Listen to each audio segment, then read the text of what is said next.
Opa pessoal, tudo bem? Então eu vou estar aí apresentando meu trabalho aí de metodologia da pesquisa, né, o meu projeto de pesquisa científica, certo? E ele vai buscar avaliar, né, o impacto da cinza sobre o comportamento de peixes, né? Ele está inserido dentro do laboratório de biodiversidade aquática, né? E a gente vai avaliar esses diversos organismos, né, diversos tipos de organismos perante a presença da cinza, certo? E eu acabei ficando encarregado de fazer a parte de peixes, né? Porque era o que eu tinha mais interesse, eu queria aprender sobre esse grupo, né? Então resolvi fazer também aí o meu projeto de pesquisa científica aí da disciplina sobre isso, né? Que é o que eu vou fazer no TCC também, beleza? E bom, para começar, né? As cinzas elas podem ser provenientes de vários locais, assim, né? Pode vir cinzas da indústria, né? Cinzas de atividade vulcânica, né? Mas as cinzas que eu vou estar falando aqui mais especificamente são as cinzas provenientes de queimadas, né? Então, as queimadas elas podem ocorrer tanto naturalmente, né, como artificialmente, como naturalmente, por exemplo, a partir de um raio, né, que pode colocar fogo na mata, certo? Ou artificialmente, né, a partir de uma queima artificial, né, como a gente sabe que o ser humano faz muito, né, seja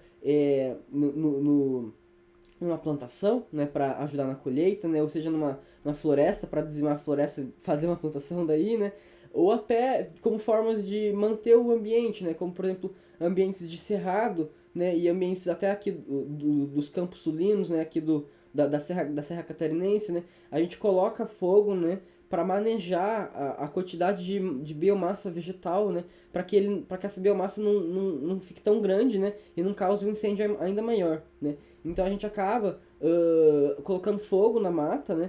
Pra que não vire um problema tão grande, né? A gente separa esse fogo em pequenos fragmentos menores, né? Com isso, então, né? Só que com isso, esse fogo, é claro, seja em qualquer lugar, né? Seja se controlado ou não, né? Ele acaba muitas vezes removendo a mata ciliar, né? E acaba consequentemente fazendo alterações físico-químicas na água devido à entrada das cinzas, né? E a magnitude dos impactos, né, que pode causar no ecossistema aquático, né, ela vai depender da duração, né, da queimada, né, da área afetada, certo? Qual que é o tipo de vegetação, né? Se é o tipo de vegetação de cerrado, por exemplo, que tem adaptabilidade, né, para resistir a esse tipo de evento, né? Ou se é um outro tipo de vegetação que não tem nada com isso e tudo mais, né? É a fonte do material, certo? Ou seja, a fonte dessa queima e tudo mais, né? É, como que está o clima no local, né? Como que está, principalmente em termos de umidade, né? Se está em temporada de seco ou não, se o nível pluviométrico está alto ou não, né? Geralmente se está muito seco, a queimada ela pode ser muito mais forte e muito mais potente, certo? A formação geológica do local, obviamente, né? Como que é o local, né? Se ele é montanhoso, se ele é aberto, se ele é um campo, se ele é uma floresta, né? Se ele tem muitos rios por perto, né?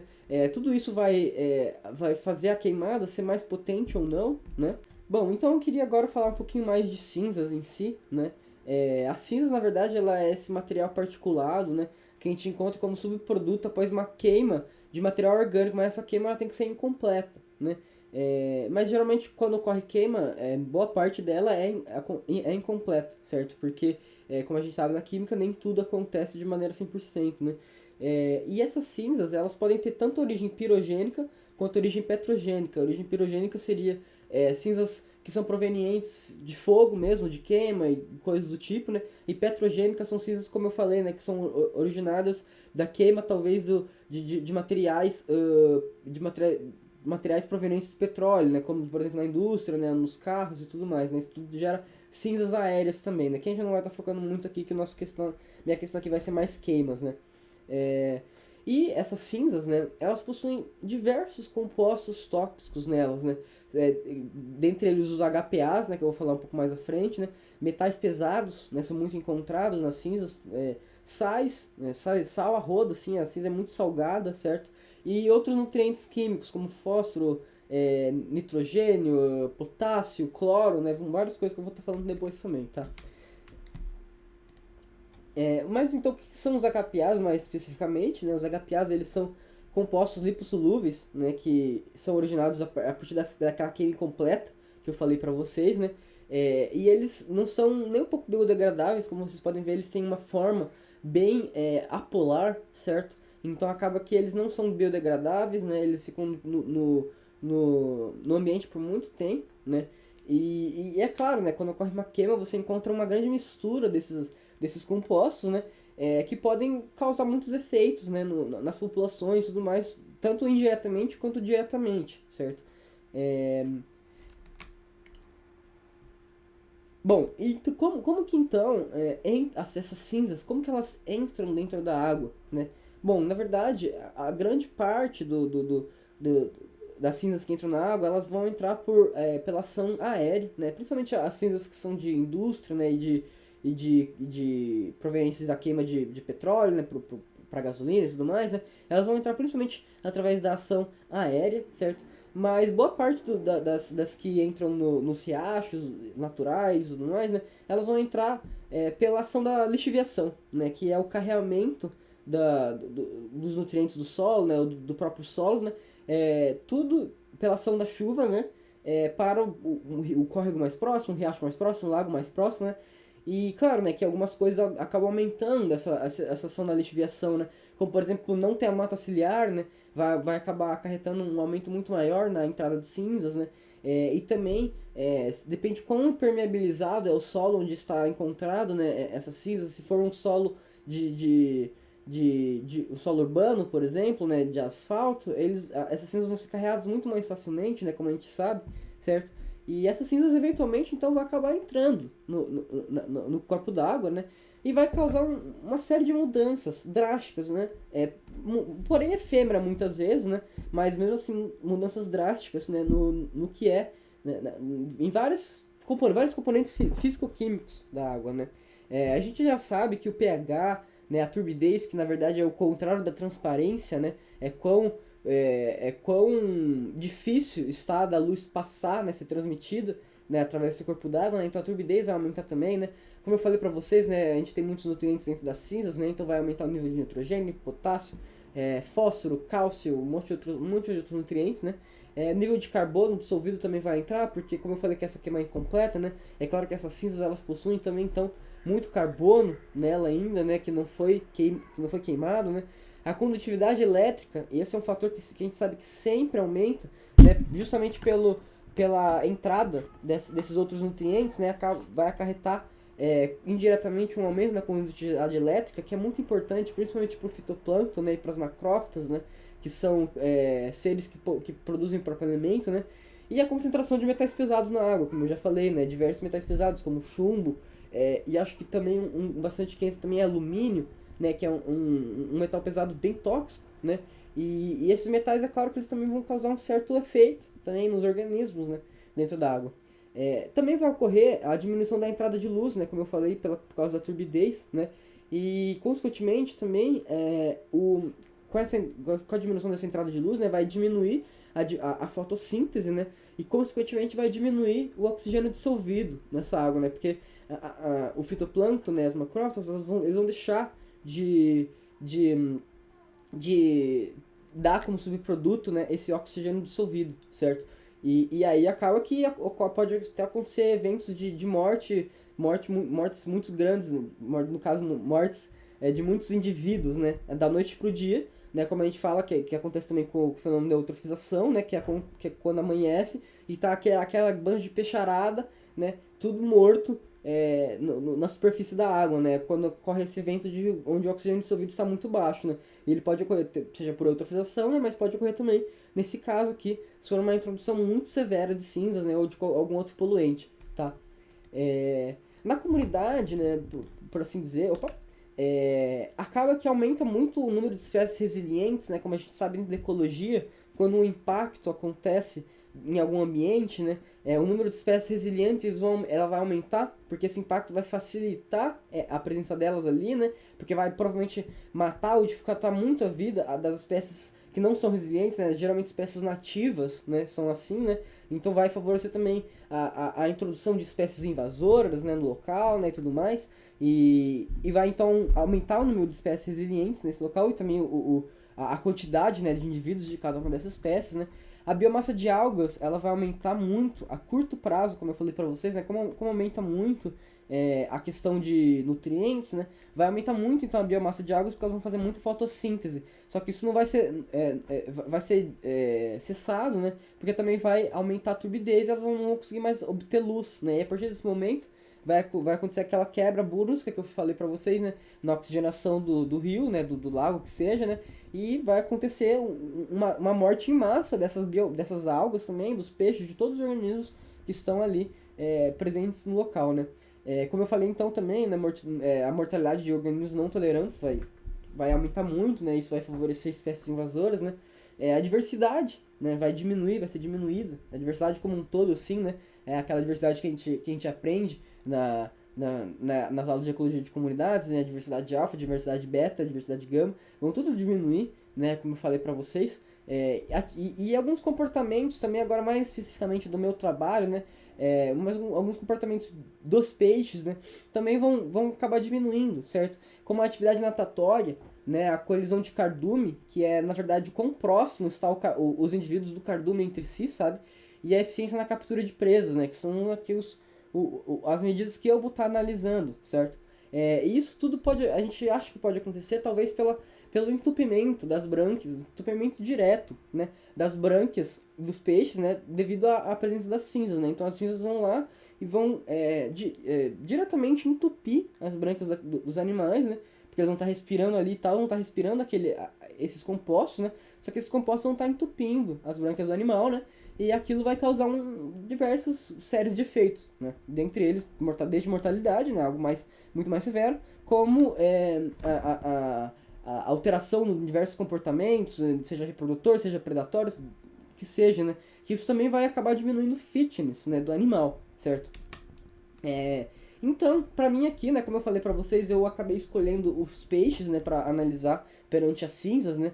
Porque é um grupo de organismos muito sensíveis, né? Que a gente já vê na literatura e tudo mais, então muitas pessoas utilizam eles como modelo já, né, para esse tipo de estudos, né? E como eles são muito sensíveis e tal, é possível. São organismos também que é mais fácil de analisar o comportamento, né? Porque dentro da água, né? Porque, por exemplo, o zooplâncton, né? Que é um outro grupo de organismos, ele é microscópico, né? Então é muito difícil analisar o comportamento, né? E os girinos, os girinos, por exemplo, eles não contemplam os anuros como um todo, né? Porque os anuros, eles sofrem metamorfose, como a gente sabe e tudo mais. E eu acabei, então, escolhendo os peixes para realizar essas análises ecotoxicológicas, certo? E a gente tem algumas perguntas aqui antes, né? Primeiro, eu quero saber qual que é o LC50 da presa Geníncia unitaenia, né? Que eu não tenho um nome usual para ela, é uma espécie pequenininha de peixe que vive aqui na América do Sul, sabe? Esse gênero todo vive aqui na América do Sul. E qual que seria o LC50 do predador Oplias malabaricus? Esse é mais famoso, né? É aquela espécie de peixe traíra, certo? Que a gente usa para comer e tudo mais, né? Ele é um predador voraz, né? E a gente vai estar tentando analisar os comportamentos tanto da presa quanto do predador, né? Só que para isso, pra gente fazer o experimento do comportamento, né? A gente precisa antes saber qual que é o LC50 da presa e do predador. Que o LC50, no caso, é a quantidade daquele determinado composto, as cinzas, né, no caso, que mataria metade da população estudada, né? Então eu vou fazer esse experimento para conseguir adquirir uma concentração subletal para ser utilizado no experimento real mesmo, do trabalho, que é o experimento comportamental, né? Como tá aí na terceira pergunta, que as perguntas são se essas cinzas vão causar alteração no tempo gasto em descanso se movimentando dos peixes, né? No comportamento predatório, ou seja, na eficiência da captura das presas, né? E antipredatório, né? Na colisão de cardume de peixe, né? Como a gente sabe, o cardume ele acontece, né? Para enganar os predadores, né? E é uma tática antipredatória que os peixes têm ao redor do mundo, certo? Aqui o objetivo, que é mais uma repetição, na verdade, né? É descobrir qual que é o LC50 das espécies, né, para a gente utilizar esses dados no segundo experimento, né, e investigar, né, esses diferentes tipos de comportamento, certo? Devido à presença de cinza, né, se eles são alterados ou não, tá? As minhas hipóteses, né, eu não tenho hipótese para quanto que vai ser o LC50, né, é impossível fazer isso, né, mas as minhas hipóteses, sobre o experimento do comportamento, né, é que os peixes terão sua atividade natatória reduzida, certo? Na presença de cinzas. A colisão de cardume também será prejudicada, né? E a eficiência na captura, né, do predador também diminuirá devido à presença de cinzas. E tudo isso provavelmente é devido ao entupimento das cinzas, ao entupimento das guerras que eu falei pra vocês, que não será testado, né? Mas a gente acha que é isso, né? Então aqui, rapidamente, os experimentos, né? Só